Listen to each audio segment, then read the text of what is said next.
လူတွေကြောင့်မျိုးတုံးထွားခဲ့ရတဲ့တတဝါတစ်မျိုးရှိတယ်ဆိုရင်မိတ်ဆွေတို့ယုံမလား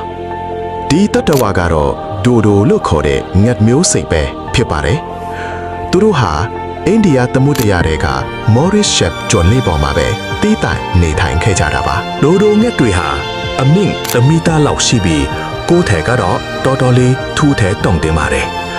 ထူးခြားချက်ကတော့သူတို့ဟာအတောင်ပန်းရှိပေမဲ့ပြန်တန်းလို့မရတဲ့ငတ်မျိုးဖြစ်ပါတယ်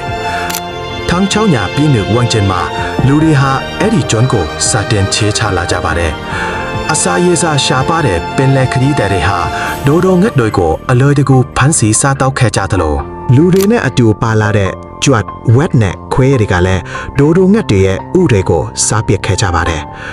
ဒိုဒိုငတ်တွေဟာပြန်တန်းပြီးမပြင်းနိုင်တဲ့အပြင်လူတွေကိုလည်းကြောက်ရမှန်းမထီတဲ့အေးဆေးတဲ့တိရက်ဆန်လေးတွေပါ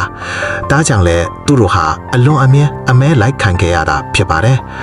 နောက်ဆုံးမှာတော့1660ခုနှစ်ဝန်းကျင်မှာဒိုဒိုငတ်တွေဟာကဘာပေါ်ကလေလုံးဝပျောက်ကွယ်သွားခဲ့ရပါပြီဒါကြောင့်ပဲအင်္ဂလိပ်စကားပုံမှာလုံးဝဥတုံပျောက်ကွယ်သွားကြကိုဆိုလိုတဲ့အခါ Dead as a Dodo ဆိုတဲ့စကားစုကိုဒီနေ့အထိသုံးလုံးနေကြတာဖြစ်ပါလေ